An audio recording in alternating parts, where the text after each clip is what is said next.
ছেলেরা যদি 4টা বিয়ে করতে পারে তাহলে মেয়েদেরও 4টা কেন, মেয়েরা আরো বেশি করবে, কারণ মেয়েদের এনার্জি অলওয়েজ বেশি থাকে।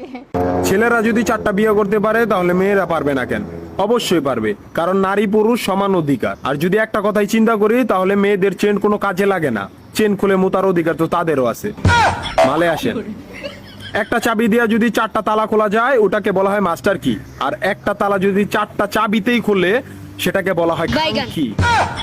ধরেন আপনি 4টা ইঁদুর পালেন, আপনার কাছে গর্ত আছে একটা, বাহিরে অনেক বৃষ্টি, বুঝেনি তো ওয়েদার ডিমান্ড। এখন 4টা ইঁদুরের একসাথে গর্তে ঢুকতে হবে, তখন আপনি কি করবেন?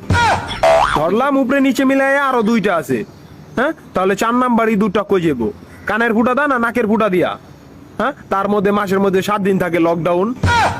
আমি মানি, আমি না শুধু, সবাই মানে মেয়েদের অনেক পাওয়ার, মেয়েদের অনেক এনার্জি। তাহলে দেশের মধ্যে ঘন ঘন লোডশেডিং হয় কেন?